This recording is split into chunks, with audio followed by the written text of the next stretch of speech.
허리가 아픈데도 조금 쉬면 낫겠지라고 넘기고 계신다면 오늘 이야기는 꼭 끝까지 들으셔야 합니다. 왜냐하면 허리 통증은 단순히 불편한 증상이 아니라 몸속에서 오래전부터 진행되어 온 구조적 약화의 마지막 신호일 수 있기 때문입니다. 많은 분들이 통증이 나타나면 먼저 약을 찾습니다. 소염진 통제를 먹고 파스를 붙이고 주사를 맞고 마사지나 교정 치료를 받습니다. 잠깐은 편해질 수 있습니다. 하지만 저는 진료실에서 이런 과정을 반복하다가 결국 더 심한 통증으로 돌아오는 분들을 너무 많이 보았습니다. 통증이 줄어든 것과 척추가 회복된 것은 전혀 다른 문제입니다. 오늘 영상에서는 왜 허리 질환이 반복되는지, 왜 나이가 들수록 척추가 빠르게 약해지는지, 그리고 많은 분들이 놓치고 있는 칼슘과 마그네슘의 진짜 의미를 차분히 말씀드리겠습니다. 도움이 되신다면 채널을 구독해 주시고 영상이 필요하다고 느끼신다면 좋아요도 눌러주세요. 그리고 허리나 다리 저림 때문에 오래 고생하고 계신 분들은 댓글에 숫자 1을 남겨주십시오. 저는 오랫동안 중장년과 노년 환자들의 척추 문제를 진료해온 의사입니다. 제 경험상 허리 통증을 오래 앓는 분들에게는 아주 비슷한 공통점이 있습니다. 통증은 열심히 없애려 하지만 왜 통증이 생겼는지는 깊이 보지 않는다는 점입니다. 척추는 하루아침에 망가지지 않습니다. 오늘 아침에 갑자기 허리가 아팠다고 해도 실제 원인은 몇 년 전부터 쌓여 있었을 가능성이 큽니다. 오래 앉는 습관, 부족한 수면, 계속되는 스트레스, 운동 부족, 가공식품 위주의 식사, 그리고 몸에 필요한 미네랄 부족이 조용히 척추를 약하게 만듭니다. 처음에는 허리가 묵직하고 아침에 일어날 때 뻣뻣하며 오래 걸으면 다리가 무겁습니다. 하지만 많은 분들이 이것을 나이 탓으로 돌립니다. 예전 같지 않네라고 말하면서도 생활은 그대로 둡니다. 그러다가 어느 날 통증이 심해져 병원을 찾고 약과 주사에 의지하게 됩니다. 문제는 이러한 방법들이 대부분 증상을 잠시 가라앉히는데 초점이 맞춰져 있다는 것입니다. 손상된 디스크, 약해진 뼈, 굳어진 관절, 불균형해진 근육을 근본적으로 되살리는 것은 훨씬 더 긴 과정입니다. 특히 50세 이후에는 몸의 흡수 능력과 회복력이 예전 같지 않습니다. 같은 음식을 먹어도 젊을 때처럼 영양소가 잘 쓰이지 않고 같은 피로도 더 오래 남습니다. 이때 척추 건강에서 가장 먼저 생각해야 할 것 중 하나가 칼슘입니다. 칼슘은 뼈의 강도와 안정성에 깊이 관련되어 있습니다. 부족하면 뼈가 약해지고 골감소증이나 골다공증 위험이 높아지며 작은 충격에도 척추가 부담을 받기 쉬워집니다. 그런데 많은 분들이 나는 우유도 마시고 멸치도 먹는데 왜 부족하냐고 묻습니다. 이유는 섭취와 흡수가 다르기 때문입니다. 위장 기능이 약하거나 장 건강이 나쁘거나 약을 오래 복용했거나 가공식품을 자주 먹는 분들은 칼슘을 먹어도 제대로 활용하지 못할 수 있습니다. 또 하나 놓치면 안 되는 것이 마그네슘입니다. 마그네슘은 근육을 부드럽게 풀어주고 신경 신호를 안정시키며 칼슘이 몸에서 균형 있게 쓰이도록 도와줍니다. 마그네슘이 부족하면 허리 주변 근육이 쉽게 긴장하고 밤에 쥐가 나며 통증에 더 예민해질 수 있습니다. 그래서 척추 건강을 말할 때 칼슘만 강조하는 것은 절반만 보는 것입니다. 몸은 하나의 영양소만으로 움직이지 않습니다. 칼슘, 마그네슘, 수면 움직임, 소화 기능, 염증 관리가 함께 맞물려야 합니다. 오늘부터 허리를 단순히 아픈 부위로 보지 마십시오. 척추는 지금까지 살아온 생활의 결과를 보여주는 거울입니다. 그리고 이 거울을 제대로 볼 때 비로소 회복의 방향도 보이기 시작합니다. 많은 분들이 척추 질환을 단순히 허리가 약해졌다 정도로 생각하지만 실제로는 몸 전체 균형이 무너지고 있다는 신호인 경우가 많습니다. 저는 진료를 하면서 허리 통증만 호소하던 분들에게 수면 상태, 식습관, 소화 기능, 스트레스 정도를 함께 물어보곤 합니다. 그러면 놀라울 정도로 비슷한 패턴이 나옵니다. 밤늦게까지 잠을 못 이루고 아침은 대충 넘기고 하루 대부분을 앉아서 보내며 물은 거의 마시지 않고 커피와 단 음식으로 피로를 버티고 있는 경우가 많습니다. 몸은 계속 무리를 견디고 있는데 사람은 통증만 없애려 합니다. 하지만 몸은 그렇게 단순하게 움직이지 않습니다. 척추는 매일 먹는 음식, 잠자는 시간, 움직이는 습관, 감정 상태까지 모두 영향을 받습니다. 그래서 진짜 문제를 해결하려면 허리만 보는 방식으로는 부족합니다. 특히 제가 자주 강조하는 것이 만성 염증입니다. 많은 분들이 염증이라고 하면 붓거나 열이 나는 상태만 떠올리지만 실제로는 몸속에서 아주 약한 염증 반응이 오랫동안 지속되는 경우가 많습니다. 이런 상태가 계속되면 디스크와 관절 주변 조직이 점점 약해집니다. 문제는 이런 변화가 매우 느리게 진행되기 때문에 초반에는 거의 느끼지 못한다는 것입니다. 처음에는 단순 피로처럼 느껴지고 조금 쉬면 괜찮아집니다. 하지만 몇 년이 지나면 몸은 예전처럼 회복되지 않습니다. 아침에 일어날 때 허리가 굳어 있고 오래 걷고 나면 엉덩이나 다리가 당기며 가벼운 움직임에도 피곤함이 오래 갑니다. 그런데 많은 사람들이 이 상태에서도 생활을 바꾸지 않습니다. 결국 몸은 더 강한 방식으로 신호를 보내기 시작합니다. 심한 통증, 저림, 수면 장애, 움직임 제한 같은 문제들이 나타나는 것입니다. 저는 예전에 50대 중반의 한 여성 환자를 본 적이 있습니다. 그분은 오랫동안 허리 통증 때문에 여러 치료를 반복하고 있었습니다. 병원도 많이 다녔고 통증 주사도 여러 번 맞았으며 유명하다는 치료는 거의 다 경험했다고 말했습니다. 하지만 상태는 점점 더 악화되고 있었습니다. 그런데 생활 습관을 자세히 들어보니 하루 대부분을 소파에 앉아 보냈고 운동은 거의 하지 않았으며 식사는 라면이나 빵으로 간단히 해결하는 날이 많았습니다. 밤에는 스마트폰을 오래 보다 늦게 잠들었고 수면 시간도 짧았습니다. 저는 그분께 지금 필요한 것은 또 다른 강한 치료가 아니라 몸이 회복할 수 있는 환경을 다시 만드는 것이라고 말씀드렸습니다. 처음에는 믿지 못하는 표정이었습니다. 왜냐하면 사람들은 대부분 복잡하고 강한 치료를 더 효과적이라고 생각하기 때문입니다. 하지만 몸은 기본이 무너지면 어떤 치료도 오래 유지되지 않습니다. 많은 분들이 칼슘 부족만 걱정하지만 실제로 더 큰 문제는 몸이 칼슘을 제대로 활용하지 못하는 상태입니다. 특히 소화 기능이 약해지면 미네랄 흡수 자체가 떨어집니다. 위산 분비가 줄어들거나 장 건강이 나빠지면 칼슘과 마그네슘은 몸속으로 충분히 들어가지 못합니다. 여기에 약물 복용까지 오래 이어지면 상황은 더 복잡해집니다. 실제로 스테로이드 계열 약물을 장기간 사용한 분들 중에는 골밀도가 빠르게 감소하는 경우가 많습니다. 문제는 이런 변화가 조용히 진행된다는 점입니다. 어느 날 갑자기 뼈가 약해지는 것이 아니라 수년 동안 서서히 진행됩니다. 그래서 나중에는 작은 충격에도 허리가 쉽게 다치고 회복 속도도 매우 느려집니다. 또 하나 중요한 것은 근육입니다. 척추를 지탱하는 것은 뼈만이 아닙니다. 주변 근육이 함께 버텨줘야 합니다. 그런데 나이가 들수록 근육량은 자연스럽게 감소합니다. 여기에 움직임 부족까지 더해지면 척추 부담은 훨씬 커집니다. 저는 허리가 아프다고 아예 움직이지 않는 분들을 많이 봤습니다. 물론 무리한 운동은 위험할 수 있습니다. 하지만 적절한 걷기와 가벼운 움직임조차 끊어버리면 근육은 더 빠르게 약해집니다. 결국 몸은 더 쉽게 피로해지고 자세 균형도 무너집니다. 그래서 저는 환자들에게 매일 조금씩이라도 움직이는 습관을 매우 중요하게 설명합니다. 특별한 운동보다 꾸준함이 훨씬 중요합니다. 그리고 척추 건강에서 수면은 생각보다 훨씬 더 중요합니다. 몸은 잠을 자는 동안 손상된 조직을 회복시키고 염증을 조절합니다. 하지만 많은 분들이 밤늦게까지 TV를 보거나 스마트폰을 사용하며 수면 시간을 줄입니다. 그러면 몸은 회복할 시간을 잃게 됩니다. 특히 만성 스트레스 상태에서는 근육 긴장이 계속 유지되기 때문에 허리 통증도 더 심해질 수 있습니다.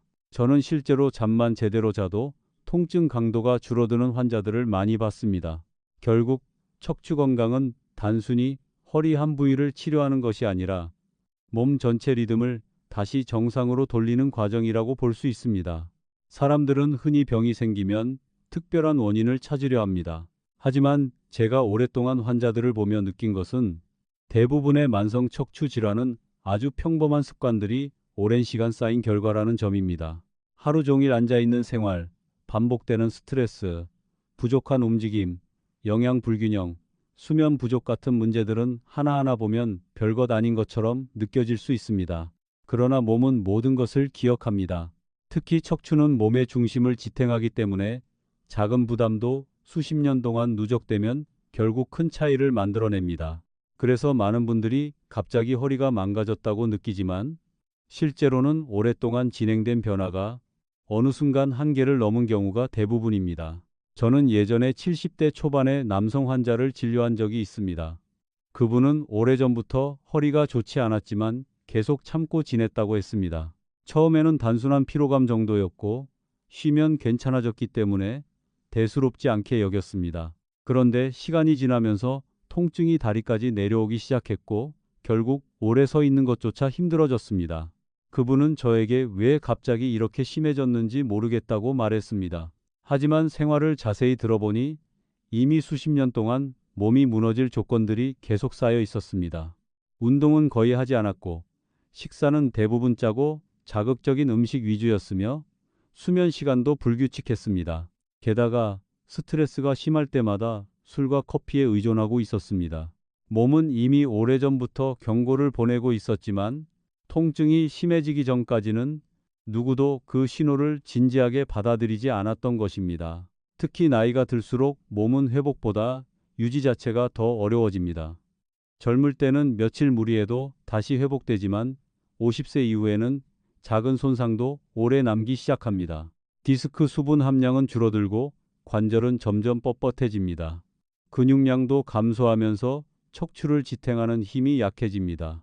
그런데 많은 분들이 여전히 젊을 때와 같은 생활 방식을 유지하려고 합니다. 밤늦게까지 잠을 안 자고 끼니를 불규칙하게 먹고 몸을 거의 움직이지 않으면서도 건강은 유지되길 기대합니다. 하지만 몸은 나이에 따라 필요한 관리 방식이 달라집니다. 특히 미네랄과 단백질, 충분한 수분 섭취는 훨씬 더 중요해집니다. 제가 진료실에서 자주 보는 또 하나의 문제는 지나친 의존입니다. 어떤 분들은 특정 약 하나에 의존하고 어떤 분들은 특정 치료법만 믿습니다. 물론 필요한 치료는 분명히 존재합니다. 하지만 문제는 생활 습관은 그대로 둔 채 치료만 반복하려 한다는 점입니다. 예를 들어 염증을 줄이는 약을 먹더라도 계속 수면이 부족하고 몸이 긴장 상태라면 회복은 제한적일 수밖에 없습니다. 마사지나 교정 치료를 받아도 움직임 부족과 근육 약화가 그대로라면 통증은 다시 반복됩니다. 저는 환자들에게 늘 몸은 일시적인 속임수보다 반복된 습관의 영향을 더 크게 받는다고 말씀드립니다. 그리고 사람들이 잘 모르는 중요한 부분이 하나 더 있습니다. 바로 소화 기능과 척추 건강의 관계입니다. 많은 중장년 환자들이 속이 더부룩하고 소화가 느리며 장 상태가 예전 같지 않다고 말합니다. 그런데 이런 문제는 단순히 배만 불편한 것으로 끝나지 않습니다. 소화 기능이 떨어지면 칼슘과 마그네슘 같은 중요한 미네랄 흡수도 함께 감소합니다. 결국 몸은 필요한 재료를 충분히 공급받지 못한 상태로 버티게 됩니다. 저는 특히 위장 문제가 오래된 환자들일수록 근육 경련과 뼈 약화가 심한 경우를 많이 봤습니다. 결국 척추 건강은 허리만 관리한다고 해결되는 것이 아니라 몸 전체 순환과 흡수 능력을 함께 살펴야 합니다. 많은 분들이 좋은 음식 챙겨 먹는데 왜 몸이 계속 약해질까라고 말합니다. 하지만 중요한 것은 단순히 먹는 것이 아니라 몸이 그것을 얼마나 활용할 수 있느냐입니다. 예를 들어 칼슘은 충분히 먹어도 마그네슘이 부족하면 균형이 깨질 수 있습니다. 또 스트레스가 심하면 몸은 미네랄을 더 빠르게 소모합니다. 수면이 부족하면 회복 기능도 떨어집니다. 결국 척추 건강은 하나의 요소만으로 설명할 수 없는 복합적인 문제입니다. 그래서 저는 환자들에게 한 가지 방법만 맹신하지 말라고 말씀드립니다. 몸은 전체적으로 연결되어 있기 때문에 생활 전반을 함께 바꾸는 접근이 필요합니다. 제가 오랫동안 환자들을 보며 확신하게 된 것이 있습니다. 몸은 완벽한 치료보다 꾸준한 관리에 더 크게 반응한다는 점입니다. 매일 조금 더 걷고 조금 더 일찍 잠들고 가공식품을 줄이고 필요한 영양을 꾸준히 채워주는 단순한 습관들이 몇 년 뒤 몸 상태를 완전히 바꿀 수 있습니다. 반대로 아무리 비싼 치료를 받아도 생활이 계속 무너지면 결과는 오래가지 못합니다. 결국 척추 건강은 특별한 비밀보다 매일 반복되는 선택에 더 큰 영향을 받는 것입니다. 제가 진료를 하면서 가장 많이 듣는 말 중 하나가 있습니다. 조금만 더 일찍 알았더라면 좋았을 텐데요. 많은 분들이 몸이 무너지고 나서야 건강의 중요성을 절실히 느낍니다. 허리가 아프기 시작하면 걷는 것이 귀찮아지고 움직임이 줄어들고 활동량이 감소합니다. 그러면 근육은 더 빠르게 약해지고 체력도 떨어집니다. 결국 사람은 점점 더 쉽게 피로해지고 자신감까지 잃게 됩니다. 그래서 저는 만성 척추 질환이 단순히 허리 문제라고 생각하지 않습니다. 그것은 삶의 에너지와 독립성을 서서히 빼앗아가는 문제이기도 합니다. 특히 나이가 들수록 사람들은 통증보다도 이제 예전처럼 못 움직이는구나라는 사실에서 더 큰 상실감을 느낍니다. 계단을 오르는 것이 부담스럽고 오래 서 있는 것이 힘들고 여행을 가도 금방 지치게 됩니다. 심한 경우에는 혼자 외출하는 것조차 두려워집니다. 저는 그런 분들을 볼 때마다 척추 건강은 결국 삶의 자유와 연결되어 있다는 생각을 합니다. 몸이 약해질수록 사람은 타인의 도움에 더 의존하게 됩니다. 그래서 지금 당장은 작은 불편처럼 느껴지더라도 몸이 보내는 신호를 절대 가볍게 넘겨서는 안 됩니다. 하지만 희망적인 부분도 분명히 있습니다. 몸은 생각보다 늦게까지 회복하려는 힘을 가지고 있다는 점입니다. 물론 시간을 되돌릴 수는 없습니다. 이미 진행된 퇴행을 완전히 없애는 것도 쉽지 않습니다. 그러나 생활 방식을 바꾸고 몸에 필요한 환경을 다시 만들어주면 상태가 훨씬 안정되는 경우는 정말 많이 봤습니다. 실제로 저는 60대 이후에 걷기 습관을 만들고 수면을 개선하고 영양 균형을 맞추면서 통증이 줄어든 환자들을 수없이 만나왔습니다. 중요한 것은 완벽한 회복을 꿈꾸기보다 앞으로의 삶을 어떻게 지킬 것인가에 집중하는 것입니다. 많은 사람들이 건강을 이야기할 때 극적인 변화만 기대합니다. 며칠 만에 통증이 사라지고 단기간에 젊은 몸으로 돌아가길 바랍니다. 하지만 몸은 그렇게 움직이지 않습니다. 몸은 오랜 시간 반복된 습관의 영향을 받습니다. 지금까지의 생활이 현재의 몸 상태를 만들었듯이 앞으로의 생활 역시 미래의 몸을 결정하게 됩니다. 그래서 저는 환자들에게 항상 아주 기본적인 것부터 다시 시작하라고 말씀드립니다.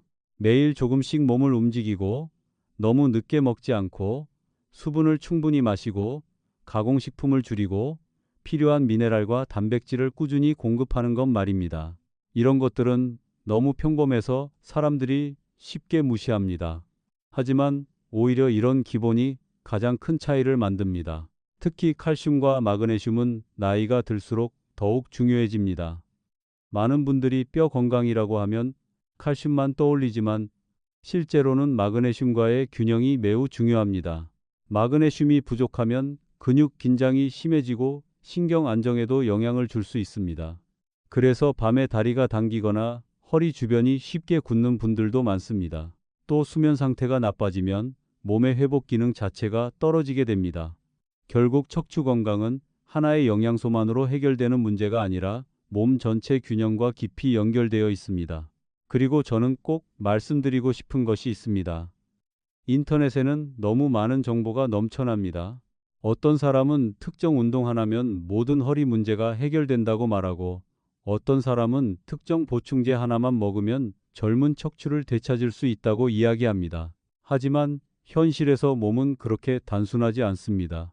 사람마다 생활 습관도 다르고 근육 상태도 다르며 영양 상태와 소화 기능도 모두 다릅니다. 그래서 남들이 좋다고 하는 방법이 나에게 그대로 맞는다는 보장은 없습니다. 가장 위험한 것은 제대로 된 진단 없이 이것저것 따라 하다가 오히려 몸을 더 망치는 것입니다. 저는 실제로 인터넷 조언만 믿고 무리하게 운동하다가 상태가 더 악화된 환자들도 많이 봤습니다. 결국 가장 중요한 것은 몸의 신호를 무시하지 않는 것입니다. 허리가 자주 뻣뻣해지고 오래 앉아 있으면 통증이 심해지고 다리 저림이 반복된다면 이미 몸은 도움을 요청하고 있는 것일 수 있습니다. 그 신호를 단순한 노화라고 넘겨버리면 몇 년 뒤 훨씬 더 큰 불편으로 돌아올 수 있습니다. 하지만 지금부터라도 생활을 조금씩 바꾸기 시작한다면 몸은 분명히 반응합니다. 몸은 완벽함보다 꾸준함에 더 민감합니다. 하루 이틀이 아니라 오랫동안 반복되는 작은 습관들이 결국 척추의 미래를 결정하게 됩니다. 오늘 영상이 도움이 되셨다면 좋아요와 구독 부탁드립니다. 그리고 허리 건강 때문에 고민하고 계신 분들은 댓글로 자신의 경험을 함께 나눠주십시오. 비슷한 문제로 힘들어하는 누군가에게 큰 위로와 도움이 될 수 있습니다. 앞으로도 여러분의 몸을 오래 건강하게 지키는데 꼭 필요한 이야기들을 계속 전해드리겠습니다. 감사합니다.